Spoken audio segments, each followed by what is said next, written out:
Le témoignage que vous allez entendre dans quelques minutes est bouleversant. Laura Blajman Kadar, merci d'être avec nous. Merci pour l'invitation. Vous avez écrit Croire en la vie, qui est un récit, et vous étiez présente le 7 octobre, lorsque les terroristes du Hamas sont arrivés sur le sol d'Israël. Oui, donc on était venus pour le Nova Festival avec des amis. Nous, on était là-bas depuis jeudi. Je faisais partie des organisateurs du Unity Festival, qui a pris place juste avant. Et donc on était là-bas pour le festival, pour danser, pour passer un bon moment avec des amis. Et à 6h30, ça a commencé en fait, l'attaque de roquettes. Alors, vous avez écrit ce livre et l'émotion, évidemment, on la devine dans votre voix, est intacte, et il y a une difficulté sans doute pour vous à parler de cela parce que c'est extrêmement présent encore. Vous l'avez écrit avec Dominique Rouche, que je salue, qui est présente avec nous. Et nous allons ensemble vous donner la parole, en tant que cas vous écoutez, mais d'abord, Somaya Labidi nous rappelle les titres. Quand je reçois quelqu'un qui a vécu un traumatisme extrêmement important, à chaque fois, je lui dis qu'on ne peut pas se mettre à sa place, que c'est absolument impossible, même si on dit parfois cette formule « j'imagine ». En fait, on ne peut pas imaginer. On ne peut pas imaginer ce que vous avez vécu. Et au début du livre, vous racontez évidemment l'avant et l'après.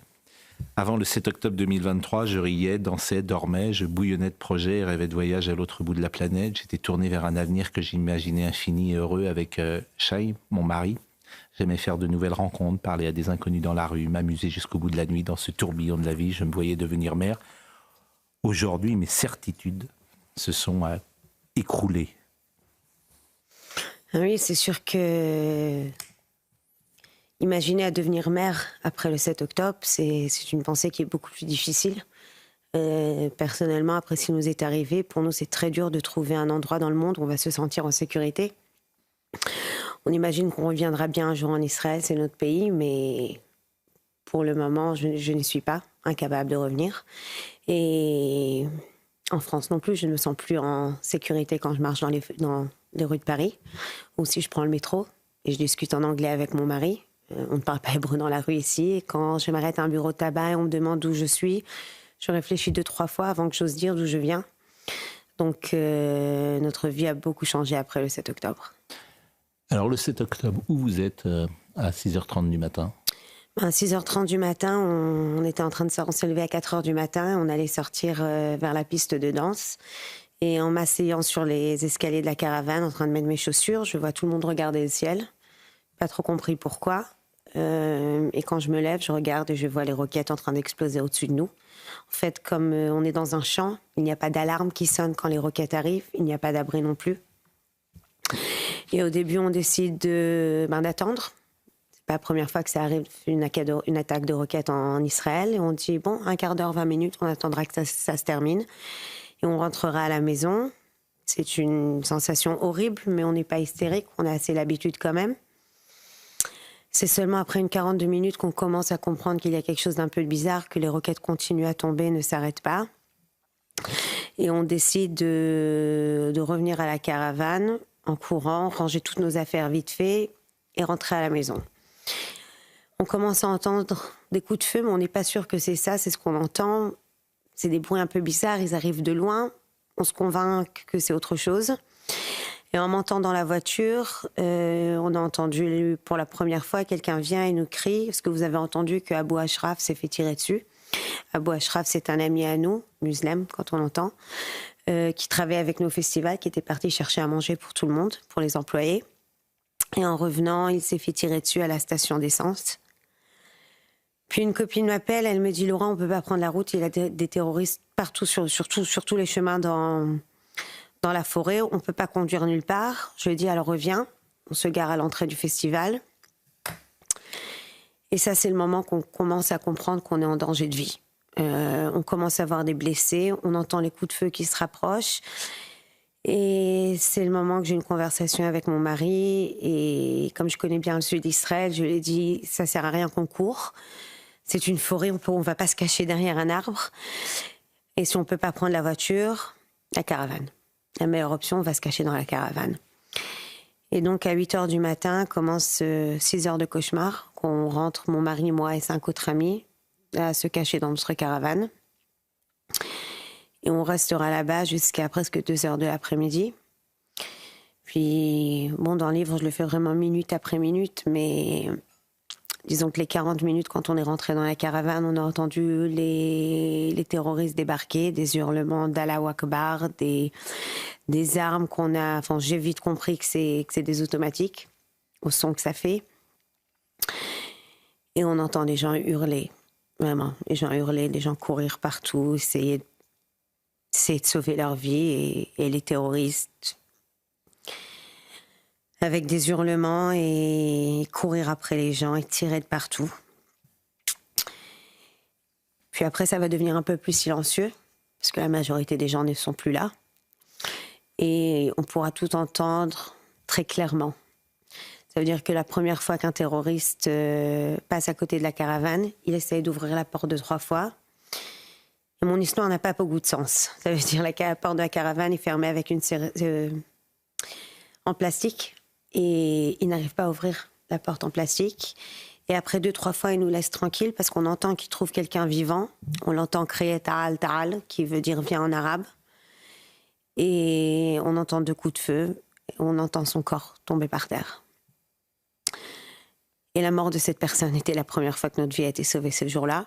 Et il y a eu 3-4 reprises qu'ils ont essayé d'ouvrir la porte, qu'ils ont tiré sur la caravane, qu'ils ont essayé de mettre le feu à la caravane.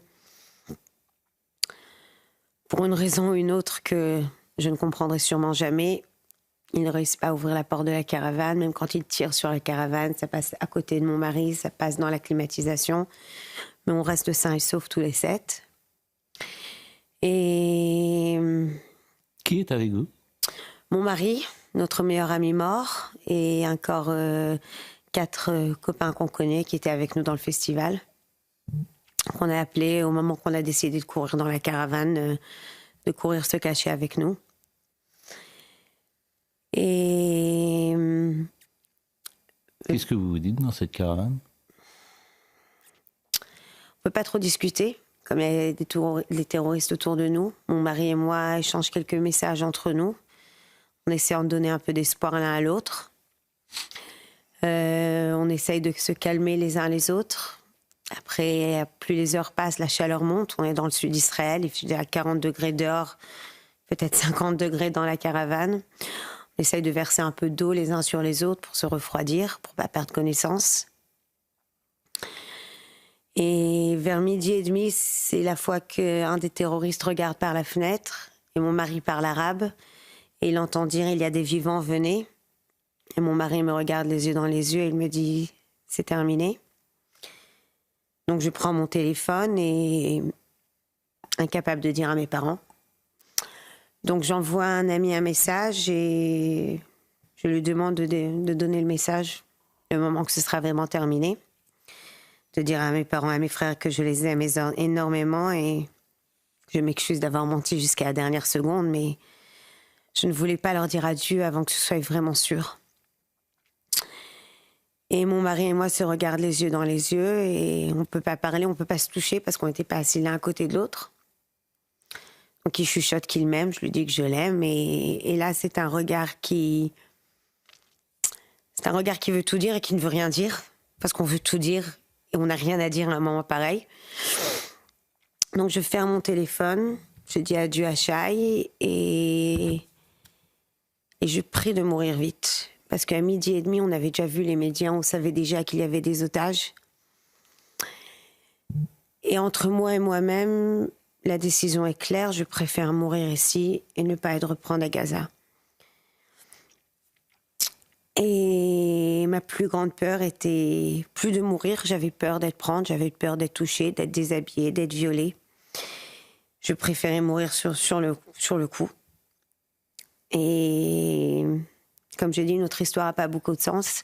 Et c'est à ces moments-là que l'armée israélienne est arrivée. Les terroristes, d'un coup, ils laissent la caravane tranquille. Après peut-être une demi-heure qu'ils sont tout autour de nous sans arrêt, essayer à nous faire sortir. On les entend chuchoter entre eux. Et d'un coup, énormément de coups de feu. Et on comprend très vite que c'est l'armée israélienne qui est arrivée.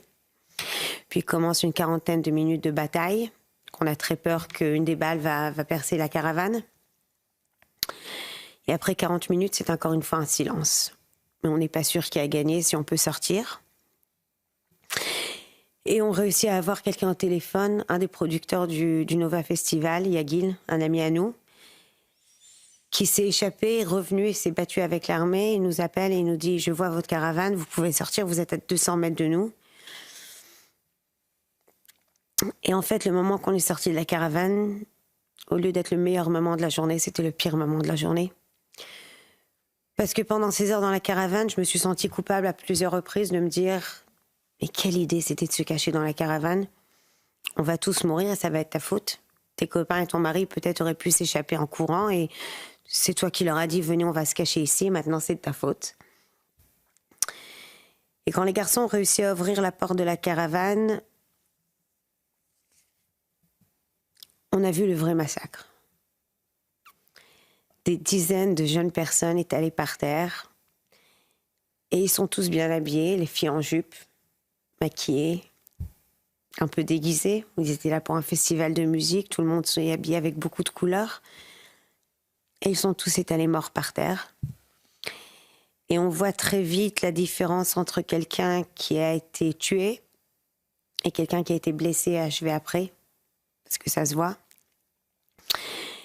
Et on voit la différence, parce qu'il y avait des terroristes qui étaient habillés en civil, mais on voit la différence, ceux qui sont avec un bracelet bleu, qui étaient venus pour danser, et ceux que non. Et c'est 200 mètres que j'ai dû courir, et courir au-dessus des gens, faire attention de ne pas les toucher. C'est 200 mètres que je n'oublierai jamais.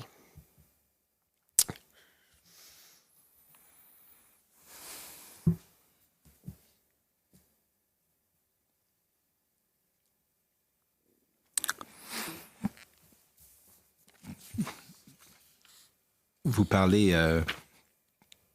de la peur qui existe pour vous aujourd'hui partout, tout le temps. Vous dites Paris, ville de lumière et de fête, les bars, les boîtes de nuit, tout ce que j'aime, et pourtant marcher dans les rues, prendre un verre quelque part me semble insupportable. La peur ne me lâchait pas, omniprésente, peur qu'on m'identifie comme juive et pire israélienne, une double peine. Je suis blonde, à la peau claire, mais l'hébreu pourrait me trahir.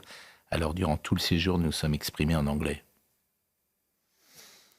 Je trouve que c'est triste en étant juif, premièrement. Et pour être honnête, c'est encore plus triste en étant française. Je suis née en France, je suis là tous les ans, toute ma vie. J'ai jamais eu peur de parler hébreu dans les rues ou de dire d'où je viens. Le fait qu'il y a des gens qui ne sont pas d'accord avec la politique israélienne, c'est pas d'aujourd'hui. Mais c'est la première fois que j'ai peur en France.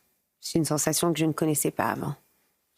Et vous écrivez quand même, surtout ne pas se laisser envahir par la peur, garder son sang-froid, ne pas imaginer le pire, mais que faire, où aller? Vous savez, à la fin de cette journée, j'habite à Ramleh. C'est une ville mixte, dans un immeuble mixte. Et à la fin de la journée, quand on a enfin réussi à rentrer chez nous à la maison, il y avait une roquette qui est tombée sur l'un des immeubles dans la rue. Donc il n'y a pas d'électricité dans toute la rue. Et quand ça arrive, donc tous les voisins sont assis dans la rue ensemble. Et mes beaux-parents sont assis avec mes voisins musulmans. Et c'était les premiers à me prendre dans les bras avec les larmes aux yeux. Ça, ils étaient toute la journée avec mes beaux-parents à nous attendre hystériquement. C'était les premiers à me dire que ce n'est pas l'islam. Ce que vous voulez de passer, ça ne nous représente pas. Le cri Allahu Akbar, Dieu est grand, c'est un cri qui est fait pour dire dans les fêtes, dans les bonnes choses. C'est pas un cri qui est fait pour tuer des gens ou pour violer les gens. Et c'est vrai que le groupe Hamas fait tout pour essayer de nous tuer, mais ils font surtout tout pour tuer tout espoir à un avenir, à un futur. Et c'est pour ça que j'ai nommé mon livre Croire en la vie. C'est un peu mon nouveau devoir, c'est ma bataille avec moi-même tous les matins. Mais c'est aussi une bataille pour un avenir. Vous êtes française par votre père, vous êtes israélienne par votre mère, vous avez passé les premières années de votre vie à Metz. Avant le 7 octobre, vous étiez où? Avant le 7 octobre, on habitait en Israël, à Ramleh. Ma vie a toujours été un peu moitié-moitié, comme toute la famille de mon père habite en France. Donc la plupart du temps en Israël, un petit peu une fois ou 2 fois par an en France.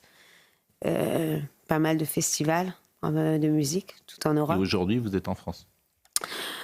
Aujourd'hui, on est en France. Après le 7 octobre, le livre, je l'ai terminé en Inde. Mon mari et moi ont décidé d'essayer de prendre un peu de recul pour essayer de guérir. Qu'est-ce qui s'est passé le soir du 7 octobre? Vous étiez où? Quand on est rentré? Le 7 octobre au soir, les journées qui ont suivi, qu'est-ce qui s'est passé?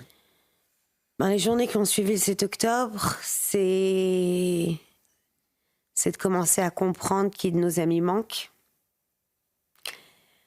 Le corps de qui a déjà été retrouvé, qui le Hamas a avoué avoir kidnappé. C'est regarder pendant des heures des vidéos horribles que les terroristes du Hamas ont filmées eux-mêmes. Et Pourquoi vous chercher les nos regardez? amis. Parce qu'on cherche nos amis. On cherche à trouver où ils sont. On retrouve d'un coup une vidéo et on comprend qu'elle a été prise juste en dehors de la caravane. Donc la tête de ce terroriste est peut-être celui-là qui a essayé d'ouvrir la porte. Vous connaissiez quasiment tout le monde, la plupart des gens qui étaient à ce festival? Ça fait 7 ans que je travaille dans les festivals de musique, donc il y a énormément de gens, c'est des gens qui ont travaillé ensemble, c'est des amis, c'est des connaissances, c'est des personnes qui venaient danser dans nos boîtes de nuit pendant des années, donc on les voyait au moins 2-3 fois par mois, on les connaît peut-être, on sait qu'est-ce qu'ils aiment boire et qui sont leurs amis. Il y a 10% des personnes qui ne sont pas revenues. On était presque 4000 personnes au festival, 364 assassinés, 40 otages. Plus de 10 personnes qui ne sont pas rentrées à la maison.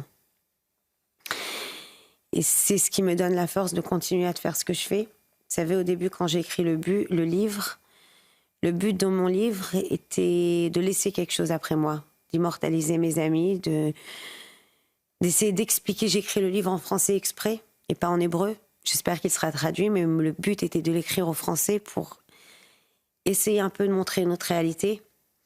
Aujourd'hui, quand je marche dans les rues de la France et je vois les manifestations et les gens qui crient « From the river to the sea », ces mêmes gens, si je discute avec eux en tête-à-tête, ils ne savent pas ce que ça veut dire.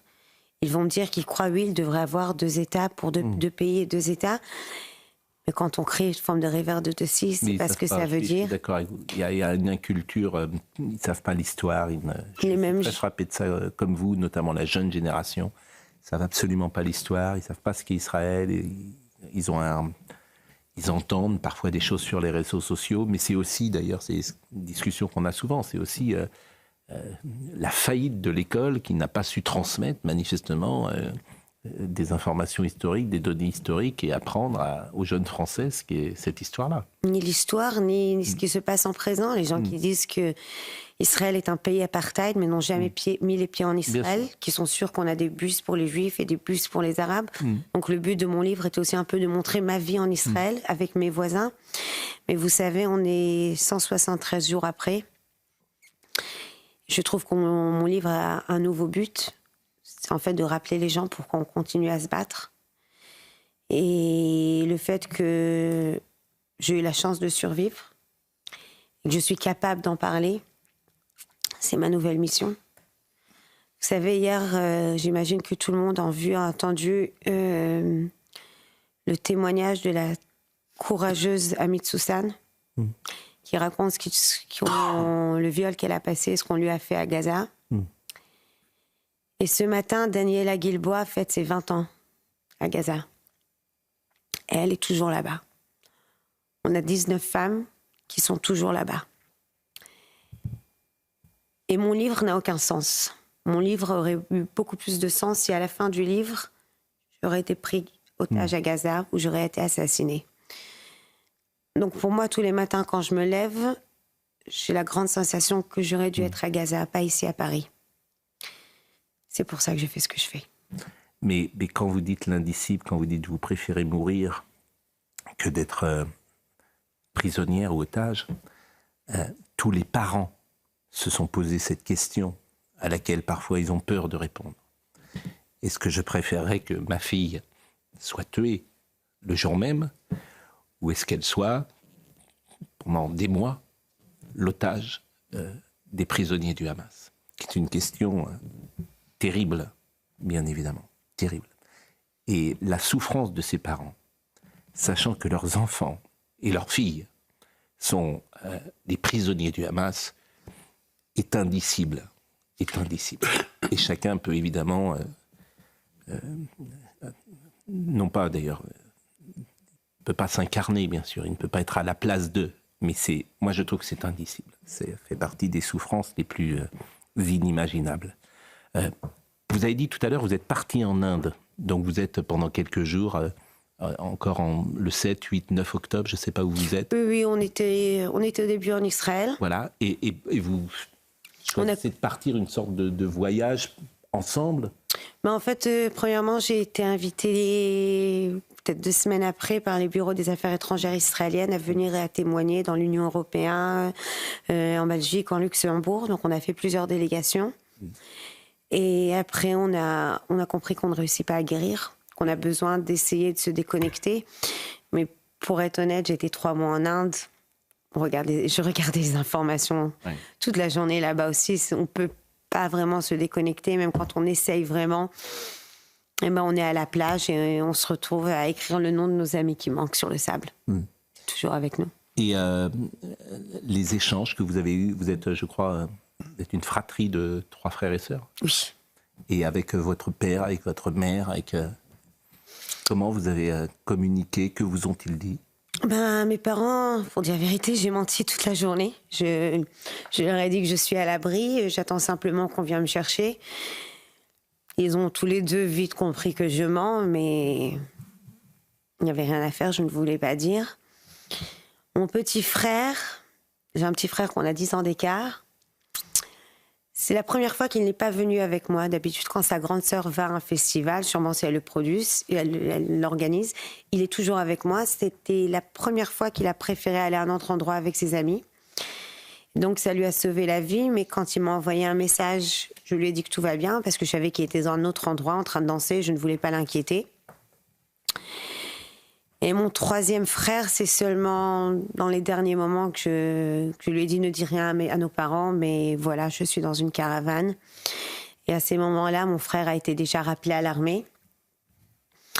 Et donc il ne pouvait pas arriver là où je suis dans la caravane. Il était en train de recevoir ses uniformes et une arme pour retourner à l'armée comme la guerre avait commencé. Mais s'il y a quelque chose qui m'a travaillé la tête pendant ces moments très lentement, c'était... Il y a une phrase qu'on dit souvent, quand quelqu'un est bête, ça ne lui fait pas mal à lui, ça fait mal à son entourage. Et j'arrivais pas à penser à ça, puisque si maintenant, dans 5 minutes, je vais recevoir une balle, pour moi, ce sera terminé très vite. Mais qu'est-ce qui va arriver au moment que quelqu'un va venir à mon petit frère au milieu d'un festival et va lui dire « Tu n'as plus de sœur ». Et à mes parents. C'est aussi la raison que j'avais pas le cœur de leur dire où je suis.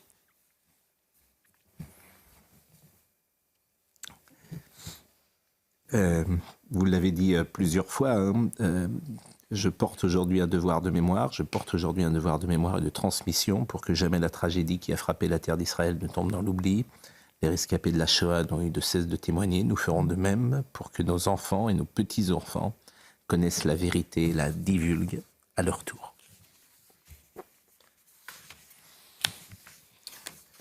Croire en la vie, vous croyez? Je me force. Comme j'ai dit, le terror a fait tout. Il ne veut pas seulement tuer les gens, il veut tuer l'espoir. Bien avant le 7 octobre, le Hamas tue l'espoir des femmes ou des homos en Palestine. Et maintenant, ils essayent de tuer notre espoir pour vivre un jour normalement, avoir la paix un jour, avoir le bonheur un jour. Et ma nouvelle bataille avec moi-même tous les jours, c'est de continuer à croire en la vie, c'est vouloir à continuer de vivre. Aujourd'hui, ce qui me donne la force de me lever, c'est le travail que je fais là, c'est de continuer de parler des otages, c'est mon devoir de mémoire. Et quand la guerre se terminera et mes amis seront avec moi de nouveau, je pourrai commencer à penser à comment je continue ma vie. Après tout, j'ai 35 ans et ma vie ne s'est pas terminée le 7 octobre, donc je dois continuer à vivre. C'est une semaine particulière pour tous les chrétiens, puisque c'est la semaine pascale. Et dans ces cas-là, chacun se pose dans nos vies la présence, la question de Dieu. Tout le monde s'interroge là-dessus. Et Elie Wiesel avait dit où était Dieu? Le silence de Dieu à Auschwitz. Le silence de Dieu à Auschwitz. Où était Dieu le 7 octobre? Où était Dieu le 13 novembre 2015 au Bataclan? Ce sont des questions auxquelles personne n'a de réponse. Et chacun simplement les pose. Et il répond comme il peut, Charlotte. Comme il peut. Mais je vous répondrai que on se demande jamais où il est quand il y a des choses magnifiques. On se demande jamais où il est quand on voit le courage que vous avez aujourd'hui de parler. C'est peut-être là qu'il faut se demander où il est et simplement se dire qu'il y a la liberté de faire le mal, que les terroristes ont clairement choisi le 7 octobre et que nous, notre devoir, c'est simplement d'essayer de le contrer, de l'empêcher, et nous, de choisir le bien. Ceux qui ont réfléchi souvent, alors les théologiens, les rabbins, les savants musulmans, les papes, pourquoi pas, sur Dieu, ils sont arrivés à la conclusion que Dieu s'est retiré après la création. Ouais. C'est bien commode. Non, mais avec une petite nuance quand même. C'est bien commode. C'est pas qu'il s'est retiré à la création, c'est que après la création. Oui. S'il ne crée par amour, vous savez, par amour, nous, dans nos relations d'amour, que ce soit pour ses parents, ses frères et sœurs, la personne que l'on aime, ses enfants, le véritable amour réussit à préserver la liberté de celui qui est aimé. Oui. Et sa liberté, c'est aussi de nous rejeter parfois. Peut-être que c'est ça que le bon Dieu a choisi de faire après la création, plus exactement. Vous êtes une jeune femme et en début d'entretien, vous avez dit c'est peut-être difficile d'imaginer d'avoir des enfants. Est-ce qu'à cette question, vous allez répondre, vous voulez répondre, et puis peut-être votre mari, Shai, comment va-t-il? On a eu la chance de revenir ensemble à la maison et d'avoir vécu les mêmes choses. Oui. Donc, les cauchemars sont les mêmes cauchemars et les nuits blanches sont les mêmes nuits blanches. Donc, on le vit ensemble, mais on est tous les deux toujours très perturbés de ce qui s'est passé. Et vraiment impossible d'essayer de guérir ou de respirer ou de reprendre un appétit quand à chaque repas, on pense à nos amis qui sont toujours à Gaza. Ça nous hante. On vit autour de ça. Mais est-ce que vous voyez, par exemple, une manière différente entre lui et vous de vivre aujourd'hui? Non, je pense qu'on voit plus ou moins les choses de la même façon. On se retrouve sur ce sujet. Après, vous savez, aujourd'hui, il y a une question horrible qu'on se demande cyniquement. En étant juif, où est-ce qu'on a le droit de vivre dans le monde sans déranger personne? Question ridicule, mais c'est une vraie question. Puisque en France, on a la sensation qu'on dérange quand même. Et en Israël, on nous donne la sensation qu'on dérange. Aux États-Unis également. Et je me demande, aujourd'hui, si je veux habiter avec mon mari sans déranger personne, où est-ce que j'ai le droit de vivre? Où est-ce que je peux être en sécurité? Bernard-Henri Lévy, qu'on recevait avant-hier, pose dans des termes un peu différents, mais exactement la même question. Où les Juifs peuvent-ils vivre paisiblement au XXIe siècle? Il va être 10h30. Soumaïa Labidi va nous rappeler les titres. Je rappelle évidemment ce livre que vous avez écrit avec Dominique Rouge, qui est présente et que je salue, qui est derrière la caméra et que je connais depuis si longtemps. C'est chez Robert Laffont. Et c'est un livre, me semble-t-il, important. Un témoignage extrêmement important. C'est un très beau livre qui est très bien édité d'ailleurs. Soumaïa Labidi. Pas d'éléments incriminants. Conséquence, leurs gardes à vue ont été levés. Ils étaient 3 à être entendus par les policiers dans le cadre de l'enquête sur la disparition de Lina. 1 milliard d'euros d'investissement vert pour l'Amazonie brésilienne et française côté Guyane, annonce d'Emmanuel Macron et du président Lula. Une enveloppe destinée à la protection de l'environnement, mais aussi au développement économique de ces régions.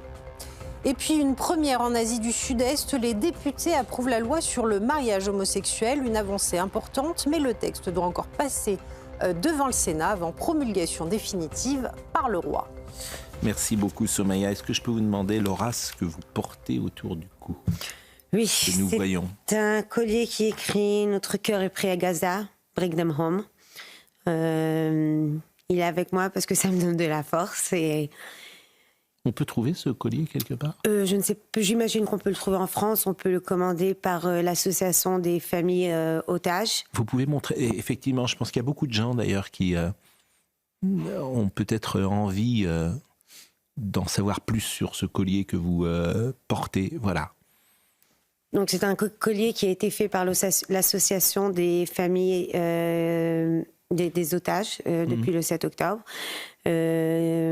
En fait, c'est cette association qui envoie les familles des otages et rescapés comme moi pour essayer de témoigner autour du monde et raconter et recevoir de l'aide.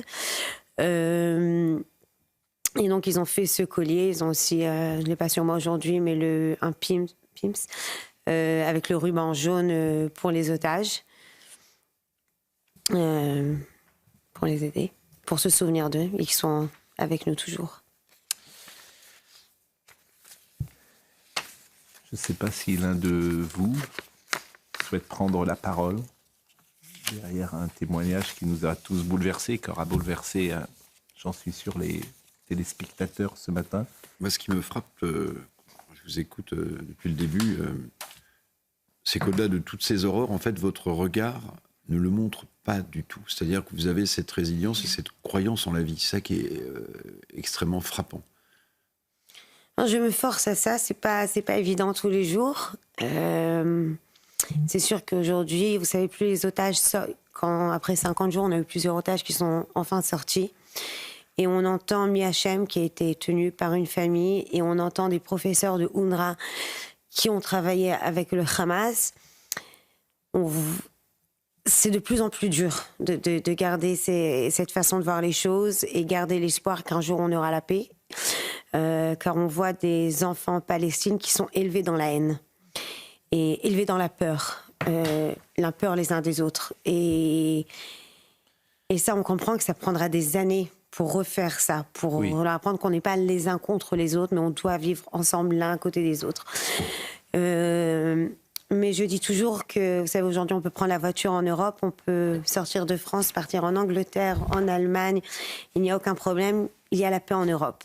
Et pourtant, ça a pris de très longues années, énormément de sang qui ont coulé en Europe avant qu'on ait eu une paix pareille. Et donc, je me force à dire qu'un jour, on aura la même chose là-bas aussi. Merci Laura. Merci à vous. Blajman Kadar, merci beaucoup. Croire en la vie. Merci. C'est un des récits évidemment les plus bouleversants qu'on a pu lire depuis de nombreux mois. Vraiment merci grandement d'être venu ce matin sur notre plateau. Je voudrais remercier Jean-Luc Lombard qui était à la réalisation, Nicolas qui était à la vision, Guillaume Marceau qui était au son, Marine Lançon bien sûr, Félix Pérolas. Toutes ces émissions sont retrouvées sur cnews.fr. Jean-Marc Morandini dans une seconde. Et nous nous retrouverons demain soir. Bonne journée à tous. Demain soir, ce soir, vous voyez, ce soir, pardonnez-moi, ce soir. Merci. Dieu vous garde. Merci beaucoup. Dieu vous garde.